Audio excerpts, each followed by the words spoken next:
are going to present the storytelling technique of the mountain, and our team is conformed by Alan Joseph Camacho Hernández, me, Enia Verónica Montaño del Muro. And me, Javier Hernández Garza. What is storytelling? Storytelling is basically the art of telling a story. You obviously are trying to transmit a message and connect emotionally with your audience.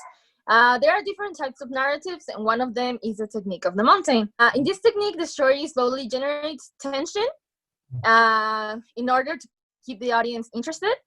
And after reaching the climax of the story, the tension and drama decreases to end in a satisfactory conclusion. For what roles the storyline is used?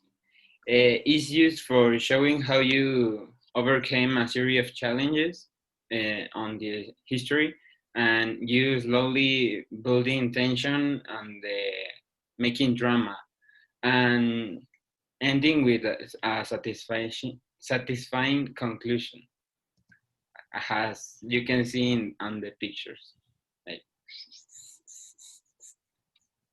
Okay. And for what kind of audience this storyline is well suited? Well, this type of line story is represented on TV series, where in each episode has its ups and downs. All this building up a big finale on the end of the season. That's why the audience for the mountain storytelling technique is more suited for those that look to feel very feelings and have a strong ending, like Brooklyn Nine-Nine, That 70 Show, Two and a Half Men, Malcolm in the Middle, Grey's Anatomy, Friends, and How I Met Your Mother, and etc. This story, as it was previously mentioned, it's used for its ups and downs and its satisfactory conclusion. It's commonly used in TV shows, and it's one of the most common storytelling techniques used in this era. It's commonly used just because of its rising tension, and we can see that it has different stages. It's an introduction, and it has multiple events to forward the plot and rise the drama. Then it has a big event or climax, and then it goes slowly into a satisfactory conclusion. Now, for an example, we're gonna show you, I'm gonna read to you a story that uses this thing. And this story is kind of creepy, so beware. The story is called The Shadow Behind Me, and it's written by SP in Internet Lobby. And the story goes as this. It breathed. I didn't know where it came from, but it was cold than the night, and it was heavier than my backpack. I focused my eyes on the road. I had to go home fast. My son was waiting for me in his bed, with a children's book already on his lap. His mother's eyes were surely glued to the TV, just ignoring him whenever he approached her. I still couldn't move my feet any inch. I looked down at them, but instead of trying to find a way to move them, my attention transferred to the shadow on my right side. Someone's behind me. I was curious, but I couldn't look back. The sound of his breathing was enough of a warning of what was coming next, of what I hadn't foreseen. I could feel the breathing on the back of my neck. It was getting faster and heavier, and then it stopped.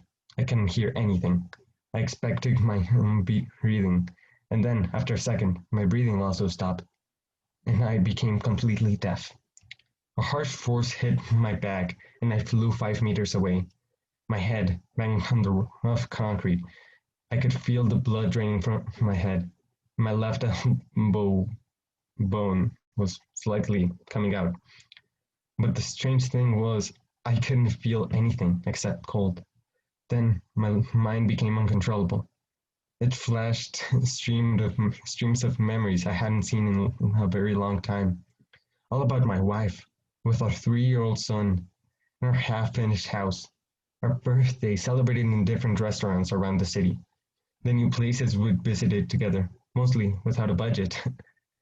I've heard a honk of a near car, and the woman scream, "Oh my God!" And then it all became black and empty. I opened my eyes without any much thought of what had happened. My son was reading a book on the side of my bed, and on the other side, my wife was talking my non-listening son. When my son saw me watching him, he crawled above me, laying on my body and hugged me hard. He asked me what I was feeling. I said I was fine, and then my wife asked him to stop talking. My son asked me if I already saw my left foot. My wife answered him with a glare, asked him if I could just read his book silently. My son repeated his question to me. The feeling I felt the other night entered my body in an instant. I was scared of pulling the blanket covering my left on seeing the consequences of a sin I never did. And that's about it. As we can see in this story, the mountain storytelling technique doesn't usually end in a happy note or happy ending. It's very versatile. But I guess that was it. So thank you very much.